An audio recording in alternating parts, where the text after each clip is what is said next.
In the city of Boston, on a sunny January morning in early 1919, people are generally happy and optimistic. Most are looking toward the promise of a new year. Children play in the streets, and people are out to enjoy the sun. Unfortunately, this idyllic scene is about to come to a close.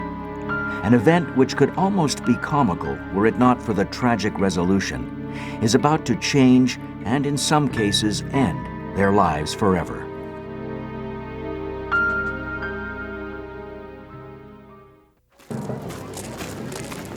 At 11 p.m.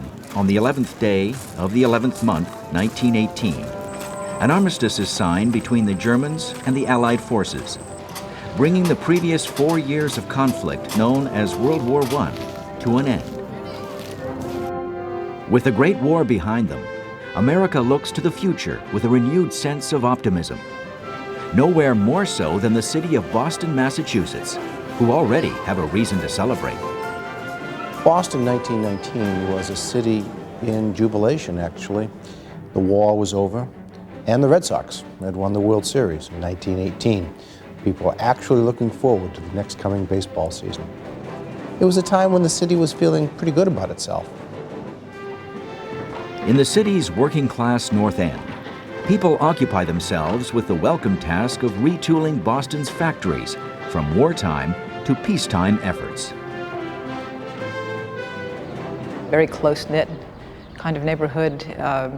The neighbors knew each other, they cared about each other. And they were, for the most part, people of humble origins.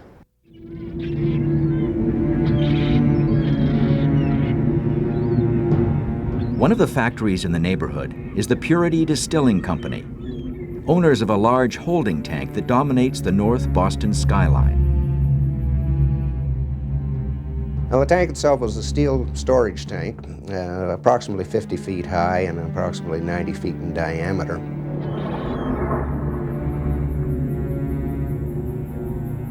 Structure of tanks at that time, because they didn't have the technology that we have today of welding, were made with steel plates. What they would do is punch holes in the edges of the steel plates and rivet one steel plate to the other. They could do a lap joint, for example, where the end of one plate went over the other, and a series of holes and rivets through it. Or they could do a butt joint with backup plates on either side. And both of these methods of connecting were used in the tank.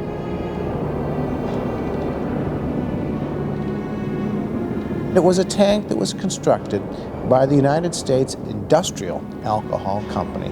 Its subsidiary, the Purity Distilling Company, actually owned the tank. And the purpose of the tank was to house molasses. Its principal purpose was the distillation into alcohol for the production of munitions during the war.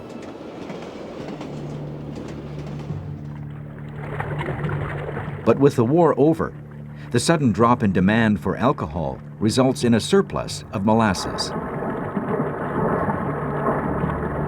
Yet as the tank stands its quiet vigil over the historic Boston Harbor, it silently prepares to make history itself.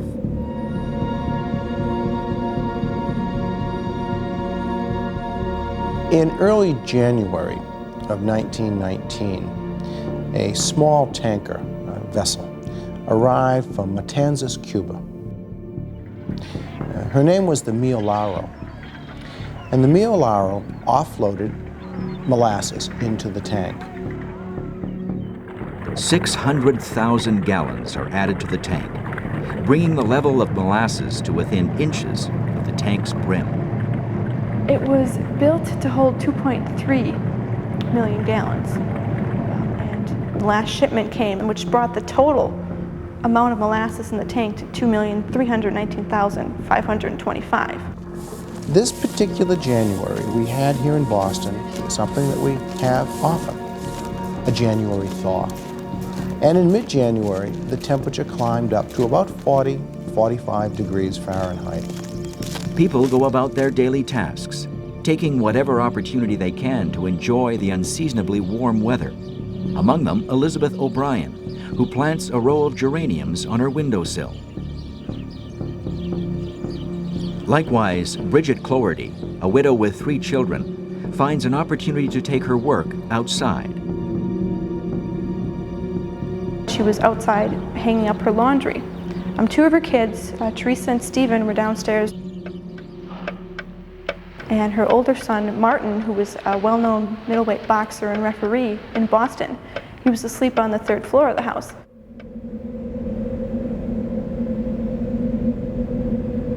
Others find themselves captives of their occupations, whiling the day away indoors.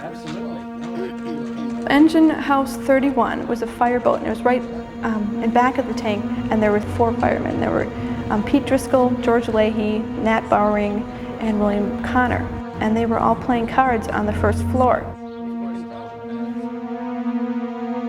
Patrolman Frank McManus walks his usual beat near the harbor on his way to a call box to check in with the station house.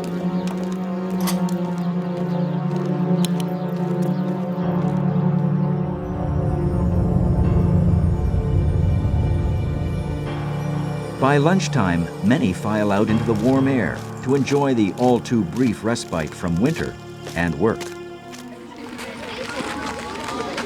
School children, such as Anthony DeStasio and his sister Mary, make their way home for lunch, picking up scraps of firewood along the way. All are oblivious to the common bond that they share, one that will change their lives forever. That they are all within 500 feet of the silent tank and its slowly swelling contents. Now, in the wintertime, when it's generally cold here in New England, the molasses tank's vents were sealed up.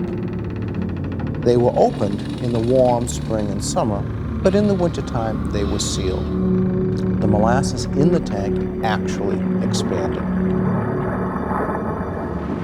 At 12:30 p.m. that day, a strange sound echoes across the streets of North Boston.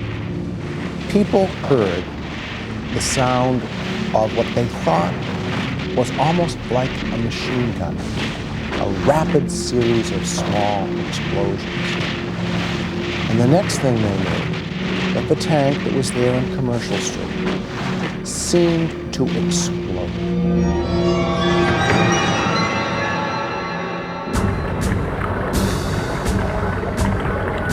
As Patrolman McManus calls into the station, his voice is slowly drowned out.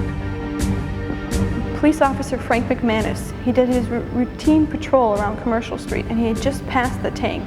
And as he passed it, he heard a strange noise and felt something wet and sticky. He thought it was mud or something hit him on the back. And then he turned around just in time to see the molasses tank kind of plunge out and the molasses coming towards him. Before eyewitnesses can comprehend what is unfolding before them, the Clordy house is wiped out in a massive wave of molasses, which hits the house at a rate of 35 miles an hour. Sergeant McManus finds the swelling wave upon him almost immediately, scrambling to make it to another call box to notify headquarters. The next second, a wave of molasses swept up the street in my direction, but I beat it out in the race, for I rushed up a side street and escaped. At the fire hall, William Connor can't quite comprehend what he sees rushing towards him. I sat facing the window, and as I glanced up, I saw a great wall of molasses. It seemed 250 feet high. It came with the speed of a cyclone. Instinctively, Pete Driscoll dives for an open window on the north side of the building as the molasses strikes the firehouse with the force of 2 tons per square foot. Anthony and Mary DeStasio instinctively scatter in a vain effort to dodge the rushing wave. Anthony finds himself violently hurled to the ground. And he was trying to run away from it. And he describes in the papers that he was knocked down like he was tackled by a football player. And he hit the curb and knocked out 2 of his front teeth. Miraculously, Anthony manages to grab a hold of a nearby lamppost. From the vantage point of her 3rd-story apartment, Anthony's mother Carmela watches speechlessly as the disaster unfolds, unable to recognize the child clinging to the lamppost as her own son. You can see his mom but he couldn't speak because his mouth was so full of molasses. So he had to try to pull it out of his mouth so he could breathe, but he still couldn't get the words out. He eventually passed out or just collapsed of exhaustion. Martin Cloherty awakens, finding himself floating amidst the wreckage of his home. In less time than it takes to tell it, I woke to find myself in the ruins and heavy weights pressing in my chest. A pile of wreckage was holding me down. All of a sudden he heard a noise and he woke up and got the sensation that he was floating. And he thought that he was overboard, like he had gone and fallen into the harbor. But when he woke up a little bit more, he realized, well, I'm floating in this molasses stuff. And then he had realized that his house was basically gone.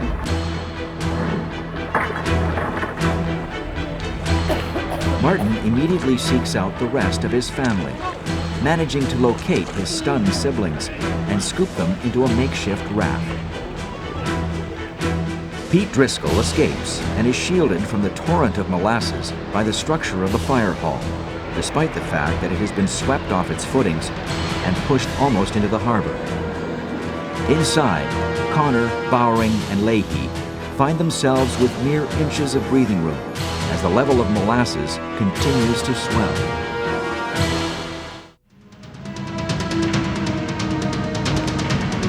The noise of the exploding tank draws the attention of the residents of North Boston, including Ignatius Stagno. I was busy picking up wood for my family. I heard about the thing happening. I thought I'd take a look. Being inquisitive, young people never really stop thinking, you know. Panicked at the scene before him, Ignatius Stagno beats a hasty retreat. I couldn't get near there. I couldn't do much. I didn't dare. I had to mind my own business, so to speak.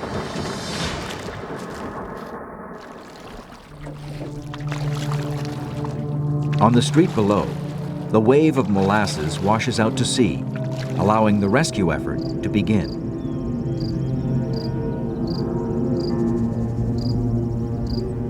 You had people now caught in molasses. They couldn't move, and gradually they were submerged and drowned. The molasses, this thick, sticky substance, went into people's mouths, noses, ears, and they couldn't breathe. News of the disaster quickly spreads, sending relief workers from around the city swarming into the North Boston area. Rescuers find their efforts hampered by the strange circumstances of the disaster, specifically the gooey muck of molasses. And they could see forms that were struggling in the molasses, but you couldn't tell if it was a human or an animal because they were just, just covered in molasses. And it seemed like the more people struggled, the more they get stuck, kind of like a fly on flypaper. Driscoll and Bowering shout instructions to the rescue crews trying to liberate them from the wreckage of the fire hall. Finally, rescue crews at the fire station manage to break through. But for 37-year-old engineer George Leahy, not soon enough.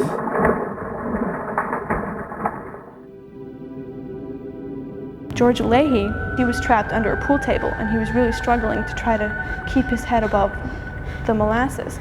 According to newspaper reports, George Leahy's last words were, "Oh my God, Bill, I'm lost, I'm gone." And he slipped underneath the molasses. He just couldn't physically stay above it anymore.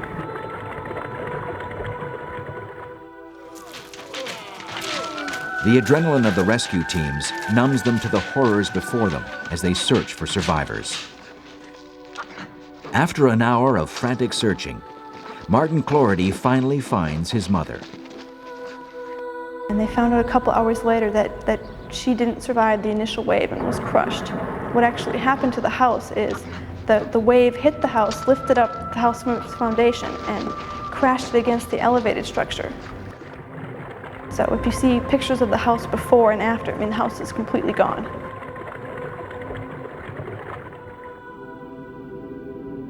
In a makeshift morgue down the street, Anthony DeStasio's sisters try to determine their younger brother's fate.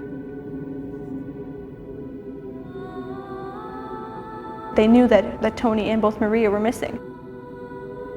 Well, he ended up waking up and he had this white sheet over him, and he woke up and he got the stitches and he was okay.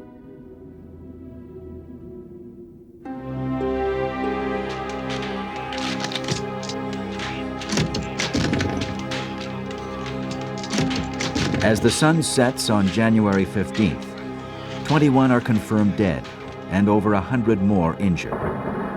Those missing are presumed dead as Boston tries to recompose itself.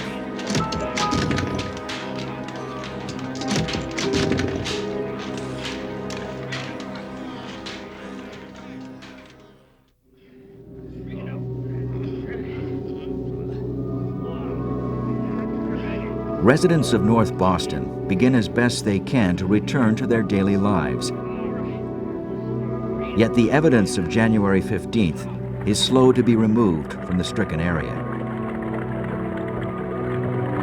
For days afterwards, you'd go into the subway and sit down, and you'd sit down in a little kind of puddle of molasses, and everything around was sticky. You'd pick up a telephone in Worcester, and you could get molasses on your hands. The stickiness traveled everywhere.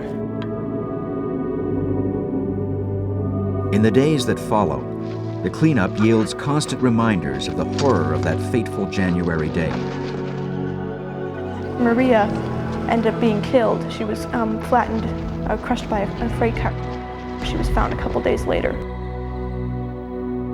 Little Antonio D'Estasio describes being picked up by the police and tossed into the back of a cart with 3 dead bodies, which must have been a pretty shocking moment in the life of an 11-year-old boy.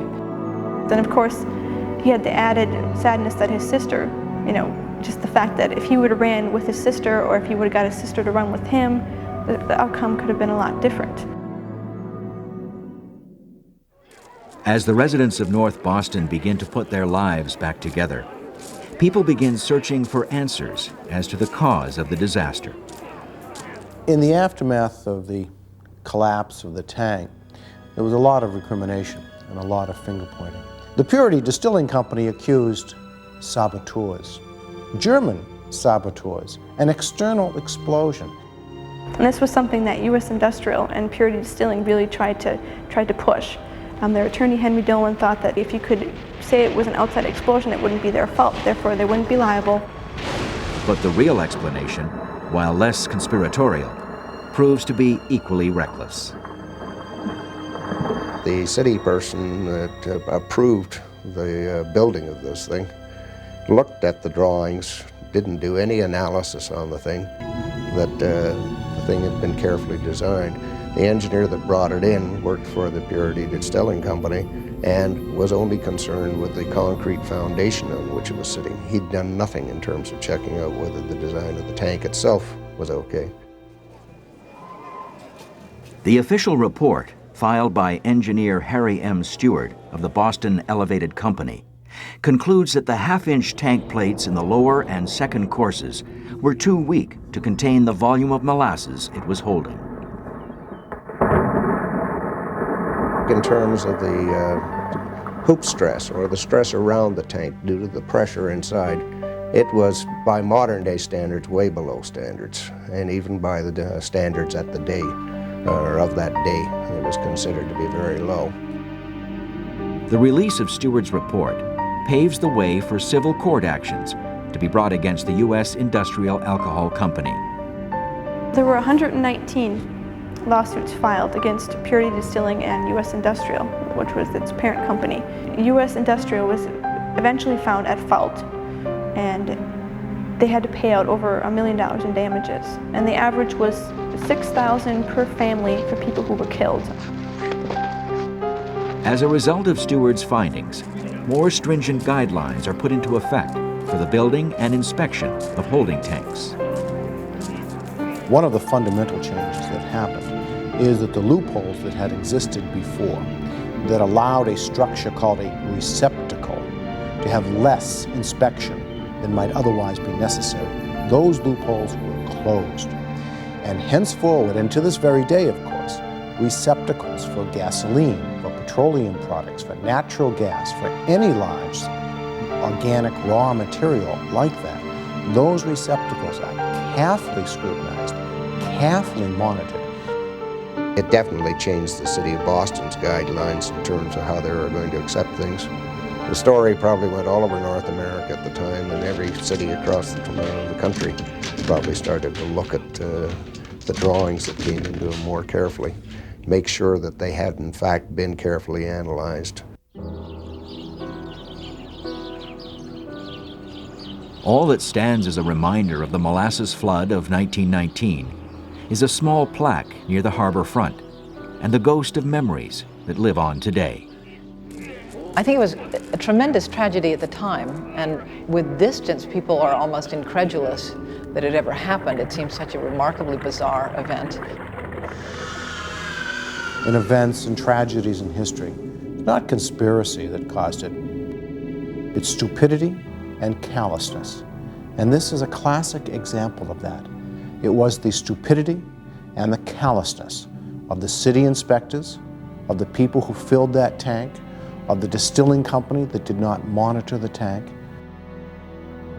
Stupidity and callousness caused those deaths and those injuries, not conspiracy.